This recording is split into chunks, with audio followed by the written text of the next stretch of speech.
It started with AF *****ing email.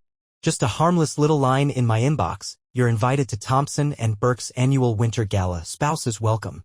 That was Amanda's firm. I'd been to a couple of these corporate shindigs before, boring as hell, open bar, awkward small talk with men named Rick and Brent. I used to dread them. But this one I was waiting for. Not because I gave a damn about her coworkers or free champagne. No. This one mattered because I already knew what she was doing behind my back. Let me rewind. About 2 months before that invite landed, things in my marriage didn't just change, they snapped. Like a guitar string pulled too tight and let go. Amanda started acting like she was in a goddamn perfume commercial. Always dressed up. Always busy. Always half looking through me. Her phone? Basically an organ attached to her body. We used to watch shows on the couch, unwind, laugh at dumb TikToks together. Suddenly, she's working late 3 nights a week and locking herself in the guest bathroom to take calls. She thought she was slick. But I wasn't stupid. The first real hit came one Friday night when she told me she was staying after hours for strategy planning with her team. I almost laughed. Strategy planning? This woman couldn't even plan dinner unless I made a Google Calendar invite for it. I told her to have fun, kissed her cheek, and casually checked the Life 360 app on my phone after she left. Yeah, we had it. Old thing we installed years ago for road trips. She forgot it even existed. She wasn't at the office. She was parked at the goddamn Evergreen Motel, room 209. You ever get hit in the stomach without being touched? That's what it felt like. Like something just reached into my chest and ripped something important out. Not rage, not yet. Just ice. My hands went cold. I stared at that little blinking dot on my phone like it was mocking me. I didn't call her. I didn't blow up. I didn't drive there screaming like a movie husband and drag her out by the wrist. No. I waited. I watched. I planned. 3 days later, I installed a keylogger on her laptop. She rarely used it, she was more of a tablet kind of girl, but when she did, oh boy, the things I found. Flirty messages on Slack with some douchebag named Brian. I mean, full-on can't wait to taste you again type crap. Google searches for how to make hickeys fade faster. Uber receipts from places she had no business being. I even found an unsent email draft titled, "If he finds out that she never had the guts to delete." So when that party invite came, it was like fate. Her little firm's winter gala. A perfect storm of bad decisions ready to implode under chandeliers and hors d'oeuvres. I told her I'd love to come. She looked surprised. You sure? She asked, adjusting her earrings in the mirror, not meeting my eyes. I thought you hated those things. Oh, I do, I smiled. But it's important to support my wife, right? She laughed. That goddamn laugh. Right? And so the plan was set. I wasn't going there to play dress up and smile for the camera. I was going there to drag the rotting truth into the light. You know what they say about fire? Sometimes it doesn't destroy. Sometimes it reveals. And Amanda was about to burn. I showed up to the gala in a suit Amanda forgot I even owned. Charcoal gray, sharp cut, the kind of suit that said I see everything without having to raise my voice. She was already there when I arrived, told me she had to go early to help set up the gift table. Cute. When I walked into that ballroom, I swear, time slowed for a second. Maybe it was the lighting, soft, golden, artificial as hell. Or maybe it was her. Amanda stood near the back, laughing too loud, holding a glass of rose like she was in a photo shoot. Her hand brushed the arm of a man next to her. Tall. Smirking. Blue tie. Brian. I knew it was him instantly. I'd seen pictures on the company site, even some of the Slack profile icons. But seeing them in real time? That's different. That's when your blood starts boiling in reverse. It doesn't rush to your head, it drains out of it. Leaves you cold. Clear. Dangerous. She didn't see me at first. So I stood still, just a little behind a marble pillar, watching. Watching her lean in too close when he spoke. Watching him press his palm lightly against the small of her back when someone passed by. Watching her body language betray everything her mouth had been denying for weeks. He said something and she laughed, that fake laugh, the one she only uses when she's performing. Her hand went to her necklace, a twitchy little tell I've seen 1,000 times. She only does that when she's nervous or excited. And she was both. I walked over slow. No rush. The sound of my shoes on the floor echoed louder in my ears than the music. And right when I was 10 feet away, Amanda turned. Her eyes landed on me and widened. She didn't smile. Didn't even fake it. Just froze, her wine glass paused halfway to her lips like a guilty sim stuck in a loop. Hey babe, I said, calm as hell, you gonna introduce me to your boss? Brian's eyes darted between us. I watched his whole demeanor change, his spine straightened, his smirk vanished. He offered a hand. "Brian," he said. I didn't shake it. Amanda tried to recover. "I didn't know you were coming this early," she said quickly, eyes flicking around like she was looking for an exit sign. "You said you had that server maintenance thing." "I finished early," I cut her off, turning to Brian. "She ever tell you I work in cybersecurity?" Brian blinked. No, actually. Yeah. I catch people doing things they're not supposed to be doing. Pretty good at it too."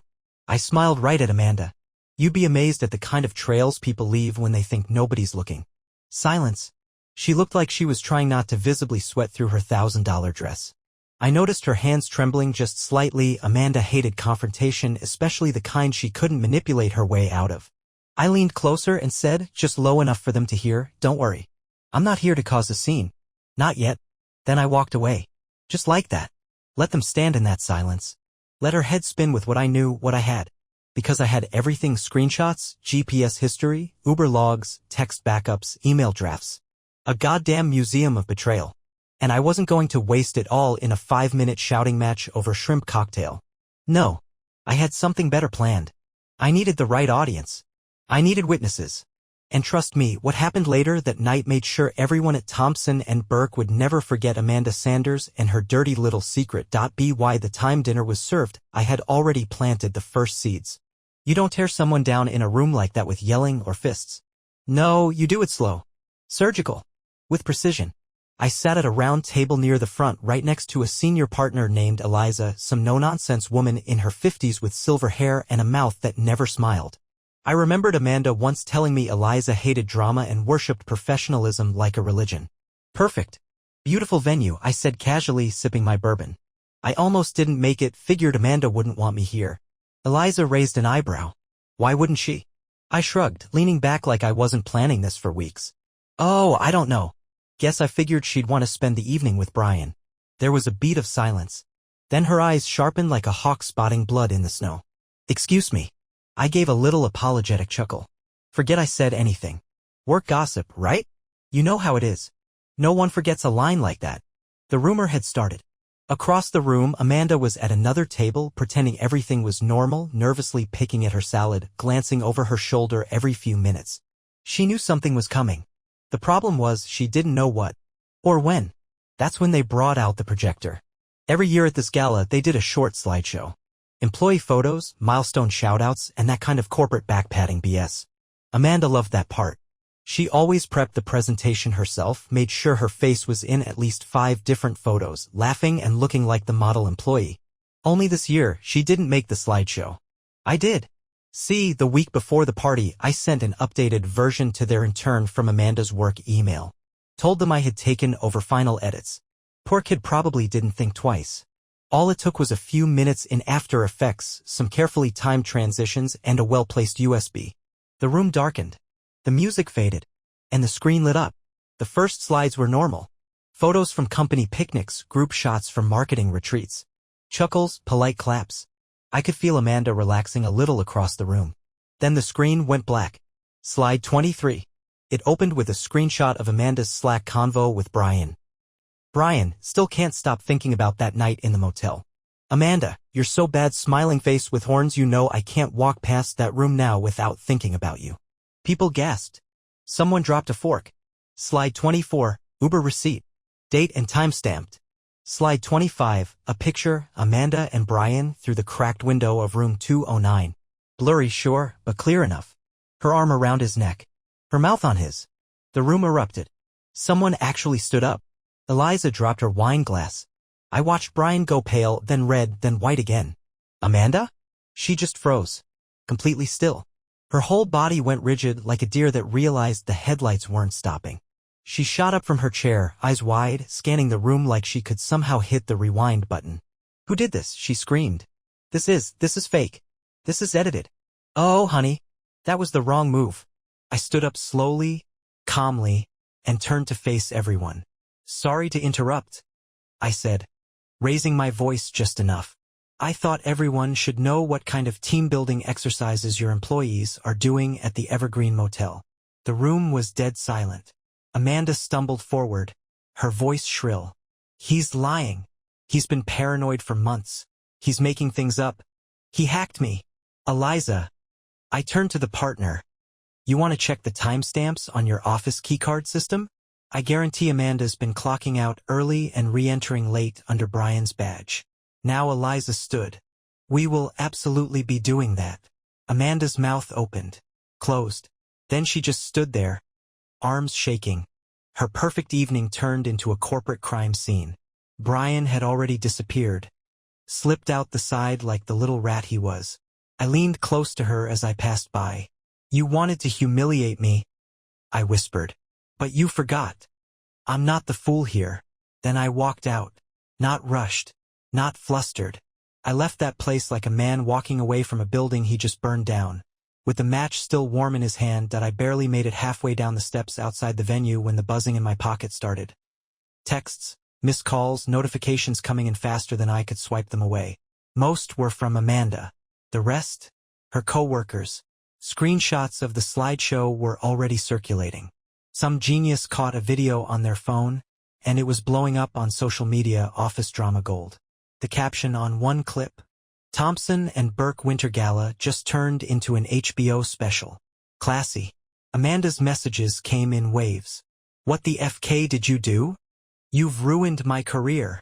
Please let's talk. Don't do anything else. This is psychotic, Tyler. Psychotic. That one made me laugh out loud in the parking lot. I didn't go home right away. I went to my brother's place, crashed on his couch with a bottle of Jameson and my phone face down. My brother, Nate, had always had his doubts about Amanda, called her polished plastic, said she smiled too hard and blinked too slow. I thought he was being harsh. Turns out he was just early.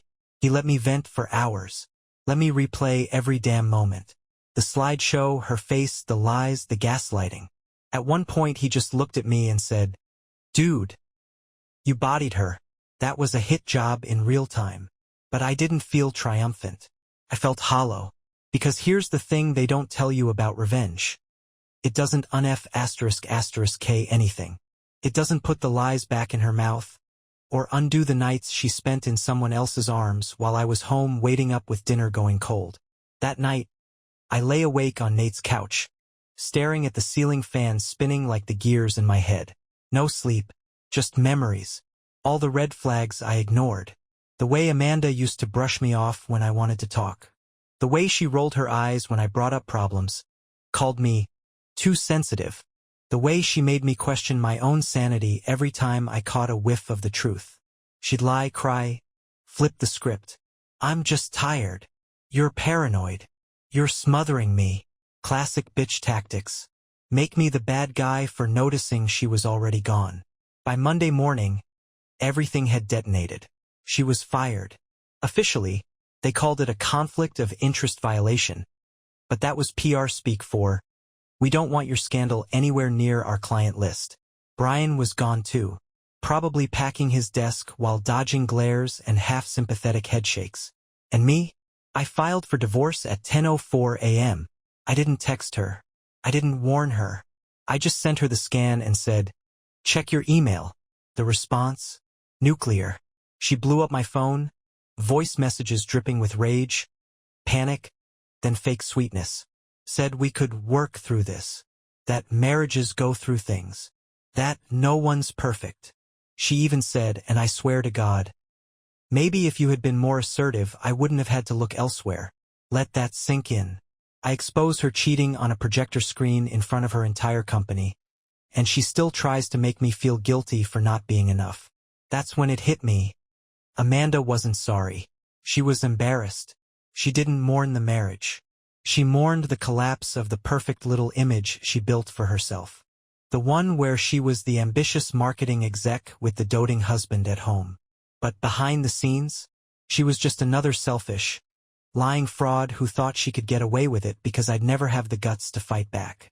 She ked around. She found out. Now people were picking sides. Mutual friends texting me, "Are you okay?" Others sending me crap like, "You didn't have to go that far." Oh yeah? Would you say that if your spouse was sneaking around and gaslighting you for months? The way I see it, I didn't go too far. I went just far enough.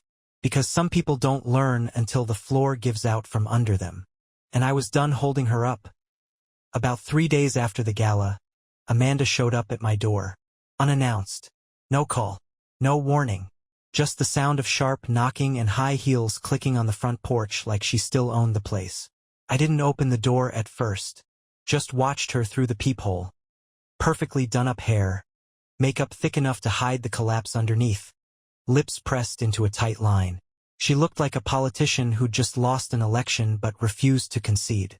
She was holding her phone like it was a weapon, the screen glowing as she texted me again. "I'm outside. Open the door." I took my time. When I did finally swing it open, I didn't say a word. She pushed past me without permission.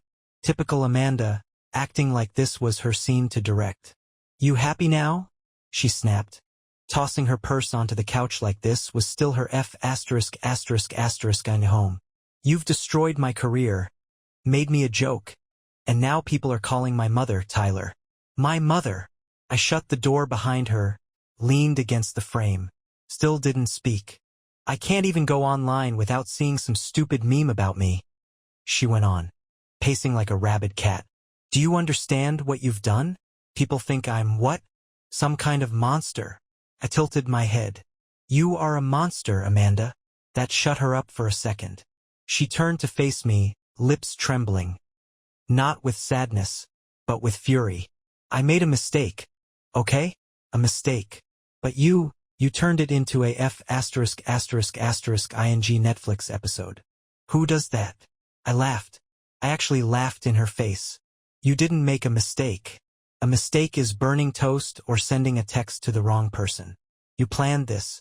Over and over. Motel rooms. Lies. Fake work events. You left breadcrumbs for months and figured I was too dumb to follow them." She rolled her eyes. Actually rolled her eyes. "You're so dramatic. This is why I couldn't talk to you anymore. You always blow everything out of proportion." There it was. That tone. That dismissive, belittling tone she always used when I questioned her. Like I was some sensitive man-child who needed to be coddled. "Let me guess," I said, stepping closer. "You were gonna keep stringing me along until he left his wife, right? Or were you gonna dump me the second you got a promotion and needed to upgrade boyfriends?" Her face twisted. "That's not fair." "Fair," I snapped, louder now. "You stood in front of me 6 years ago and promised forever. And you couldn't even keep your legs closed for a quarter of it." She slapped me. Hard. The kind of slap you only give when you've run out of lies and your pride's the only thing left in the room. I didn't move. Didn't react. Just stared at her. Let her see exactly how little that hurt compared to what she'd already done. "Go ahead," I said coldly. "Hit me again. Hit me 10 times. Still doesn't erase what you are." Her voice cracked. "You think you're some kind of hero now? Some warrior for betrayed husbands? You think people are actually on your side?" I walked to the kitchen, grabbed the divorce papers I'd left on the counter.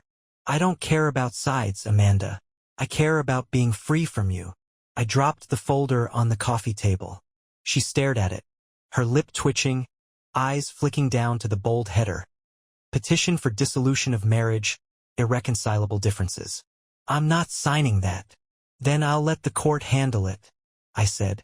"And trust me, they're gonna love the slideshow." She flinched, and in that moment, I saw her clearly for the first time in years. Not the woman I married. Not the woman she pretended to be. But Amanda, the real one. Petty, cruel, entitled.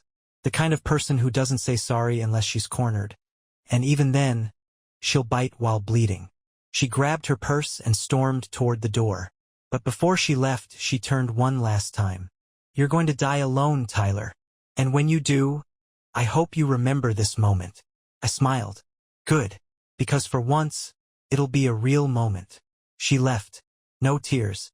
No apologies. Just heels on concrete and the stench of cheap perfume trailing behind her like smoke from a car crash. And just like that, the ghost of our marriage finally walked out of my house. And I didn't feel pain. I felt clean. 3 days after she stormed out, Amanda posted a selfie. I know I shouldn't have checked. I shouldn't have even cared. But curiosity's a bastard when you've just set fire to 6 years of your life. The picture was classic Amanda. Her in some rooftop bar, glass of Prosecco tilted just right, hair curled, lips pursed like she was blowing a kiss at the camera. Caption: rising above nail polish, let the bitter drown themselves. Over 200 likes. Comments full of her little flying monkey friends cheering her on. Yas queen. Bounce back energy. You're glowing sparkles. Don't let toxic men dim your light. And there it was. The rewrite. The rebranding. The same Amanda who couldn't own a single ounce of what she did, now playing the victim to her Instagram audience. Turning herself into some goddess rising from ashes she personally set with a gas can and a match. But it got worse. I got a call that same night from Kara, that Kara, the coworker Amanda used as a fake gym excuse. Turns out she didn't buy the act either. She'd seen the slideshow, heard the whispers at work, and now that Amanda was gone, people were finally talking. She'd been seeing him for months, Kara told me. Everyone kind of suspected it, but no one wanted to say it out loud. She always acted like she was better than everyone. Like the rest of us were lucky just to breathe the same air. Of course she did. Amanda had always used her looks and her charm like currency. And the people who didn't buy into it? She'd ice them out. That's the thing about bitches like her, they don't break down. They just change the scenery. New bar. New man. New mask.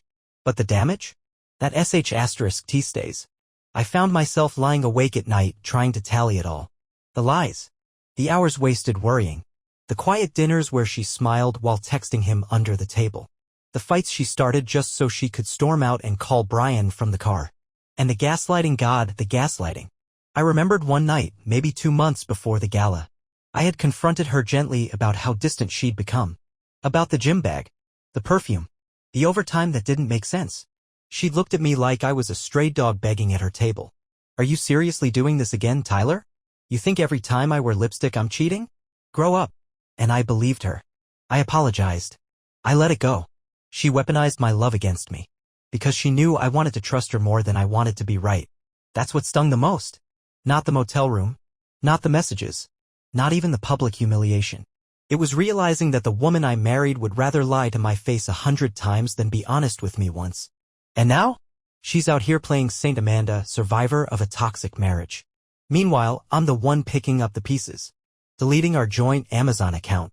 Removing her name from the car insurance. Shredding old anniversary cards that meant nothing. Relearning what it means to have ******ing meal without thinking about what she'd want. I started therapy. First session I told the guy, I feel like I've been living in someone else's story. He said, no, you were just stuck in her script. But now you're the one holding the pen. That hit different. So I started writing my own life back. Gym. Work. Long walks. Calling up friends I hadn't talked to in years because Amanda didn't vibe with them. I took her pictures down. Boxed up her crap. Put the wedding album in the trash and didn't feel a damn thing when I did it. I stopped following her on socials. Blocked her number. Shut the door. Because Amanda?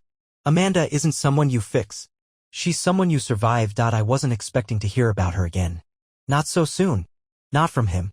It was 2 weeks after she posted her little comeback selfie when I got a message request on Facebook from a profile with a name I didn't recognize at first, Melissa Hart.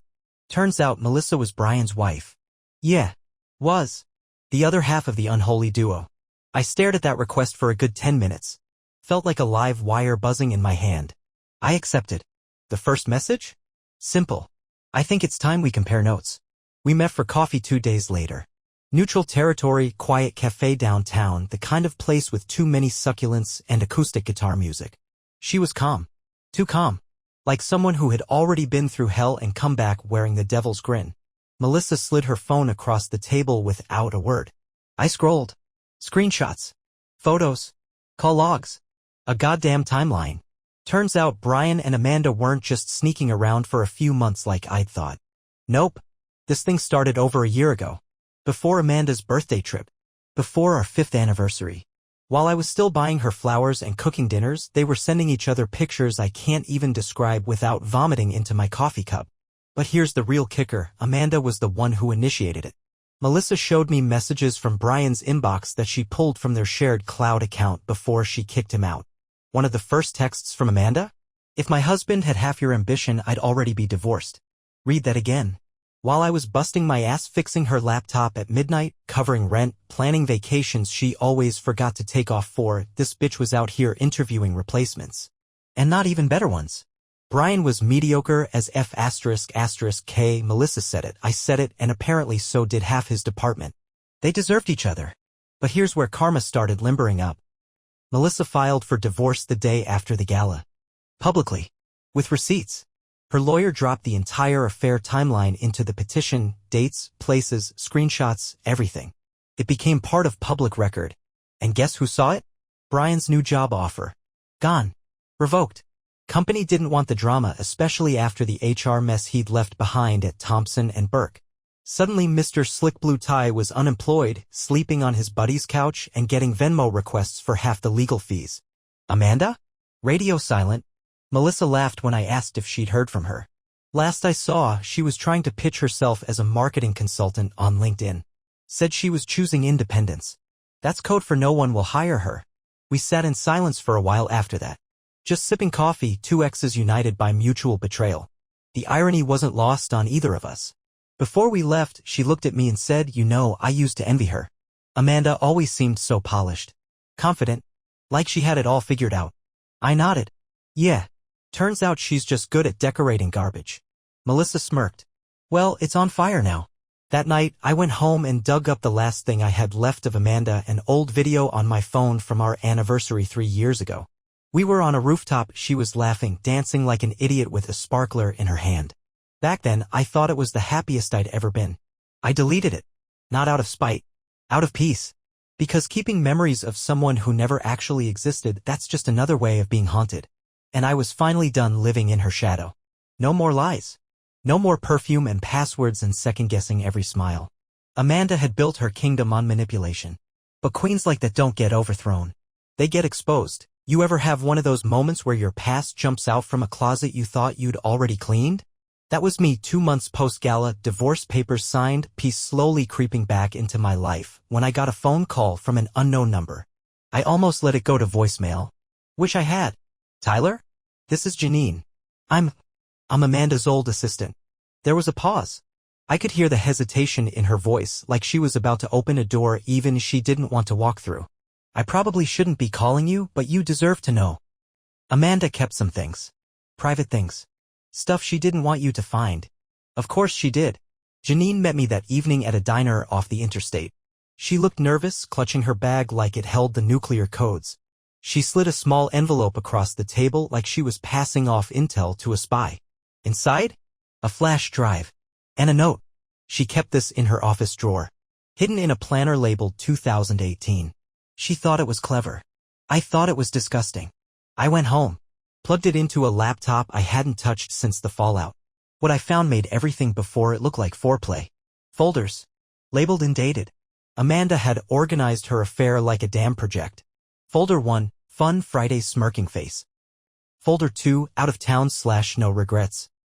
Folder 3, In Case I Get Caught. That one was the prize. Inside were emails drafted but never sent. Journal entries. Recordings. Yeah, recordings. Voice memos where she talked to herself like she was journaling, processing her thoughts. I listened to the first one. I think Tyler knows. He's been quiet again. I almost wish he'd just call me out already. But then I'd have to own it, wouldn't I? She knew.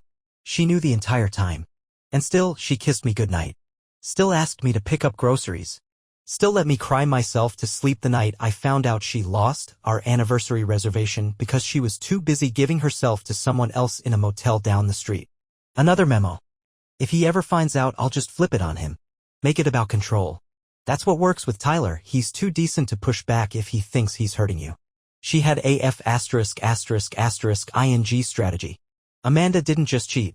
She rehearsed how to manipulate me if I found out. That was her safety net. Emotional warfare dressed in red lipstick. It all made sense now, how she cried at the drop of a hat, how she turned every argument into a guilt trip, how she once told her friend, I remember overhearing, that men are easy if you just act breakable. I sat there, staring at the screen, and I didn't even feel shock anymore. I felt confirmation. This wasn't love. It had never been love. It was control. I was a convenient support system with a side of loyalty, and she ran her sideshow in the background thinking I'd never have the balls to pull the curtain back. So I did what needed to be done. I sent that in case I get caught folder to my lawyer. Just in case she ever got delusional enough to come for alimony or try to spin some emotional damage story in court. I encrypted the rest. Burned the flash drive. Then I lit the last candle I had of her, some overpriced vanilla thing she used to keep in the bathroom. Watched it melt into nothing. Let it be a metaphor. Amanda thought she could play God in our relationship. Thought she could burn bridges and leave me choking on smoke. But here's the twist she didn't see coming. I like fire. And now I'm the one holding the matches. It happened on a Wednesday. Overcast sky, dead silence in the neighborhood. One of those days where the air feels like it's holding its breath. I'd taken the day off work, hadn't planned to, but something in me knew it was time to finish this. I woke up early, brewed the strongest coffee I had, and I started erasing her. Not emotionally. That part was already happening, slow and painful, like peeling off a second skin. This was physical. Tangible. I went room to room, sweeping through drawers, cabinets, shelves, every goddamn inch of the house that had Amanda's fingerprints. There were little things I'd forgotten she'd left behind. Her favorite mug with the chip in the handle. The silk scarf she used to wear to fake job interviews when she was looking for growth. Even her old planner from 2 years ago, full of fake work schedules, yoga classes that never happened, and underlined meetings that were really motel visits. I didn't rage. Didn't scream. I just packed everything into a box. Labeled it with a black Sharpie, the END. And then, because poetic closure is the only kind I believe in these days, I drove it out to the edge of town. There's a trail out there, quiet, private. I found a spot near the riverbank where we once had a picnic. One of those happy memories I used to replay like a lullaby. I poured lighter fluid over the box. Struck a match. Dropped it. Watched the cardboard catch, curl, blacken. Watched the scarf sizzle. Watched the photos bend in on themselves like they were ashamed. Watched the planner's lies go up in smoke. It was the funeral she never got. No speeches. No tears. Just fire, wind, and a man who'd finally stopped loving a ghost. You know what I realized in that moment? Amanda never destroyed me. She tried. She buried blades in my back with a kiss on her lips and called it love. But all she really did was show me who I was underneath the weight of her bullshit. Strong. Clear. Free. Because the worst thing a bitch like Amanda can't stand isn't being exposed. It's being ignored. She needed an audience. And I stopped giving her a stage. I blocked her everywhere. Changed my number. Told every mutual friend that if her name ever left their lips around me again, they could go too. You want to heal?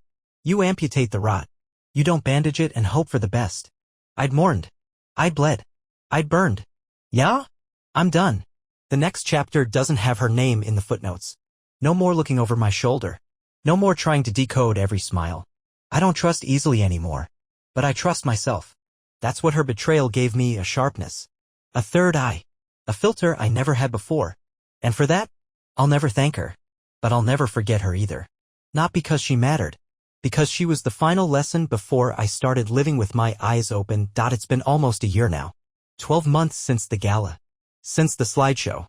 Since Amanda Sanders' kingdom came crashing down in a ballroom full of gasps and Chardonnay. It still plays in my mind sometimes, not with anger anymore, but like a movie I've seen too many times.